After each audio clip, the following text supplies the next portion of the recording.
making a garland for going on their staircase, or maybe around their doorway, or fireplace, mantelpiece, whatever.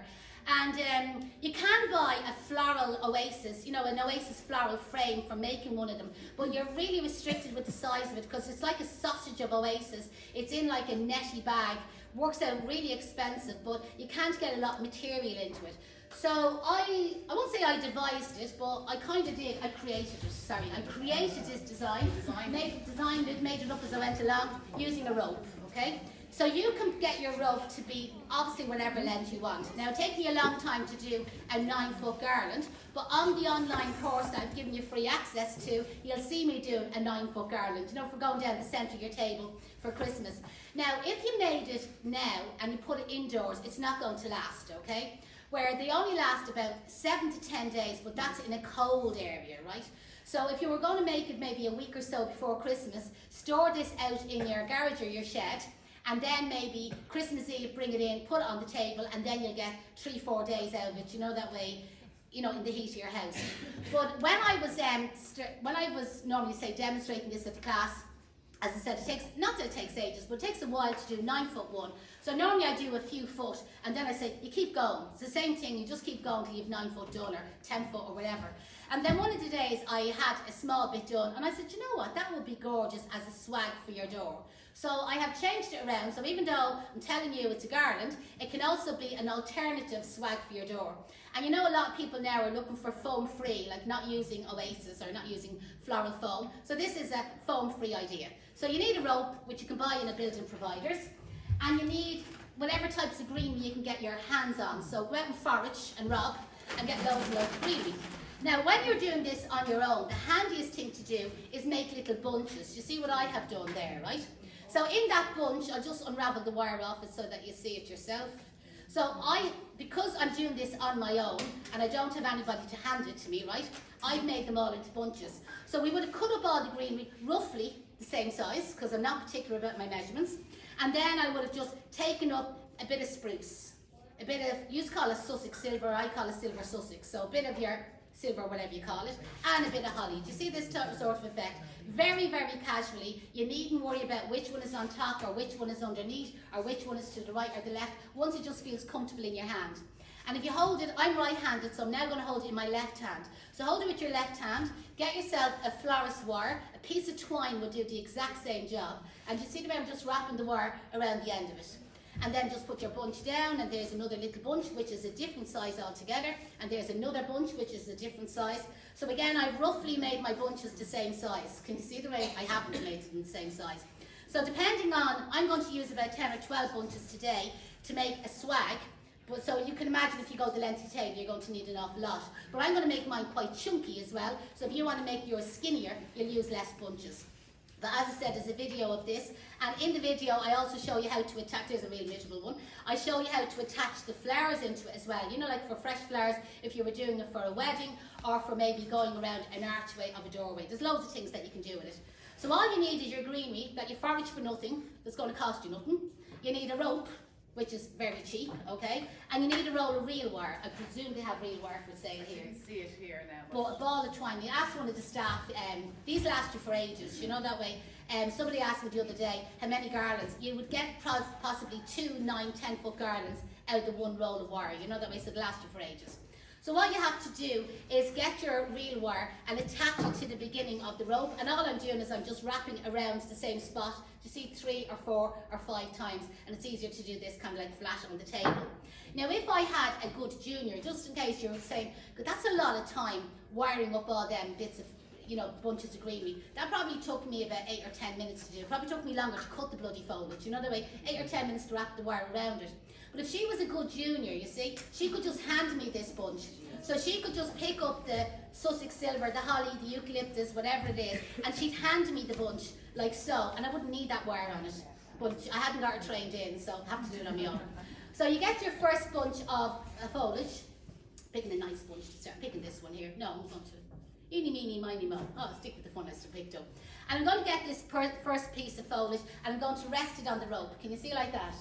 If you wanted to hide the rope, like if this is going on your table, you're not going to see the rope, and I'll show you the back of it anyway afterwards. You'll see very, very little of the rope. But if you happen to be putting it somewhere, maybe on the banisters of your stairs, when you're going up the stairs, you are going to see, you know, the rope at the back. So you could cover the rope in green florist ribbon or green anchor tape beforehand, or you could just add a piece of greenery to the back of it as you go along. Do you know that way? Or you could buy a green rope, yeah. That's even better. But yeah, bright blue. The last one I had was bright orange. Yeah. It's whatever Lidl or Aldi happens to have when I go up there, that's the colour rope that I use.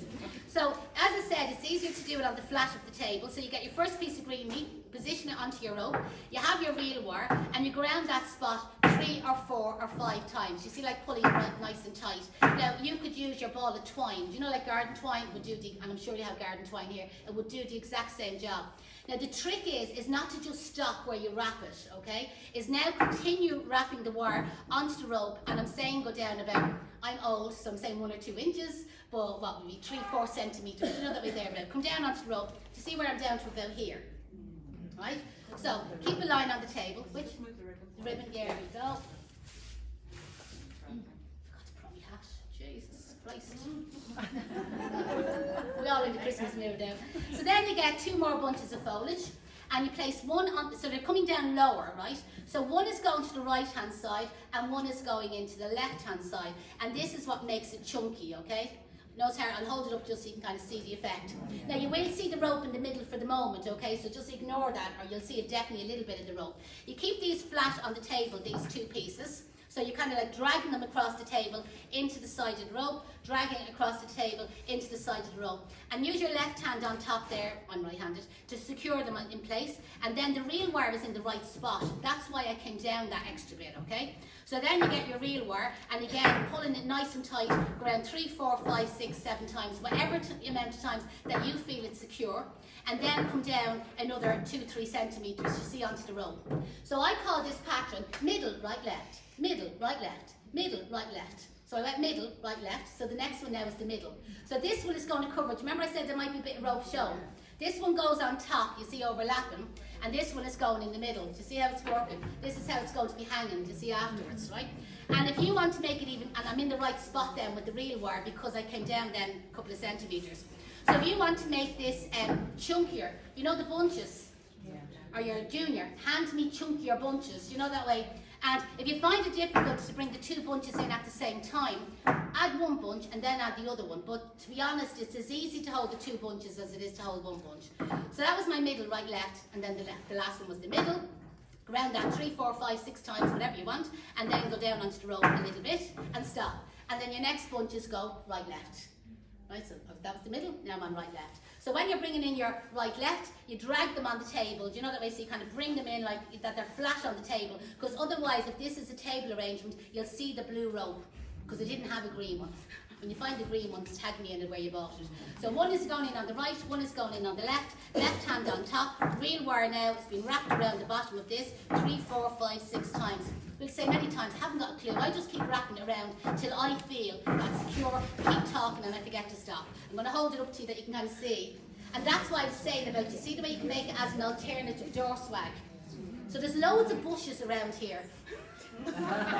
Borrow your scissors. Let rob loads of greenery. So now the next one now is going to be the middle. So come down the rope, you know, 2 or 3 centimetres. Then you get your next one. Go for a walk. Go for a walk, yeah. In the shopping bag. Scissors for sale and all here. So the next one is going to go in the middle, and again we wrap that around. So I'm going to go just another tiny bit because I've only got another tiny bit of greenery left, right? But as I said, I'm doing this as a door swag rather than a table garland. But you're getting the idea, you know, the way that you keep going. Now, when you get to the end, you can do a return on it. I'm not going to even explain it here, it's in the video. So then I get 2 more bunches. I come into the right and the left. Left hand goes on top there to grip them all in there nice and tight. You will often see a bit of the rope there, but the last piece that's going to go in the middle will cover the bit of rope that's shown at the end. So then you go around that there a couple of times, and then our last bunch is going to go in the middle. I'm going to cut it a bit shorter. The wire has come off, but I'm just going to hold them all in together there. You see, nice and tight. This is what your junior would be doing. She'd be just handing you bunches, you see. Next time, okay? So again, go around that there, good few times.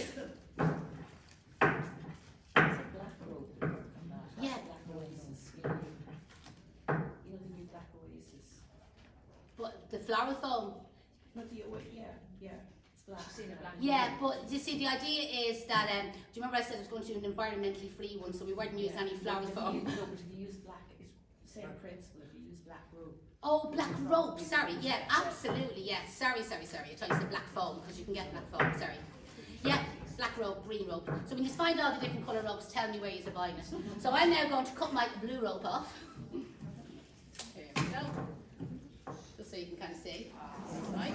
So then I'm going to get the green anchor tape and cover, you know, the wire there at the bottom. Wider anchor tape is better. The shellac nails are terrible for this, by the way, you know, trying to get the beginning of things.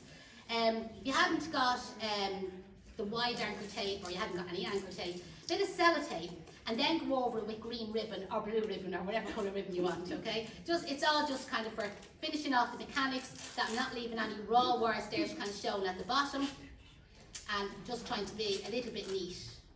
I'm not one of the neatest florists around. I'm a fast florist, but I'm not a neat florist. So again, cut that off there. And